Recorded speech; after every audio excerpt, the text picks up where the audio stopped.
là!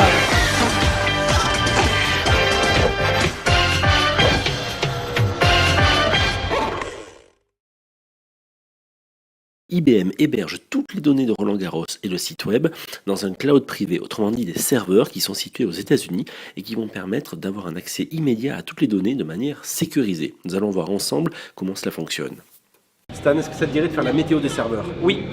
Alors, vas-y, présente-moi la météo, Maryse. Alors ici, nous avons un magnifique écran qui permet de connaître la charge du serveur, des serveurs, du site web Roland-Garros géré par IBM. Ici, là, la courbe. Alors vous voyez, quand ça commence à remonter, c'est qu'en fait tout le monde se réveille, tout le monde regarde le site et paf, ça explose les visites. Si, là.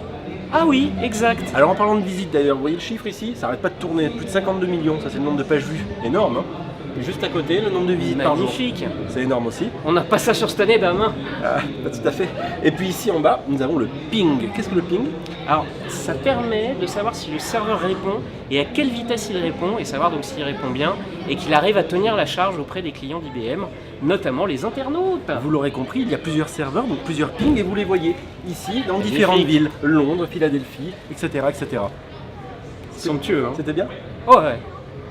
Dis-moi Stan, on dirait un écran de guerre thermonucléaire globale derrière moi. Je te confirme, c'est bien l'écran du Whopper de Wargames.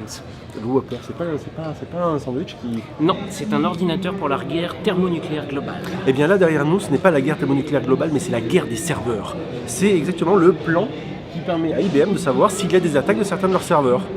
Alors Stan, je ne sais pas si toi tu sais ce que c'est que le provisioning. Non. Très bien. Alors il s'agit apparemment d'aller faire son marché pour acheter un serveur. Mais ça ne se fait plus de la manière habituelle. Maintenant on fait ça en ligne. Et là, pour cela, j'ai mon joker, j'ai Claire. Bonjour Claire. Bonjour Damien. Alors comme tu le feras mieux que moi, tu vas me dire exactement ton titre.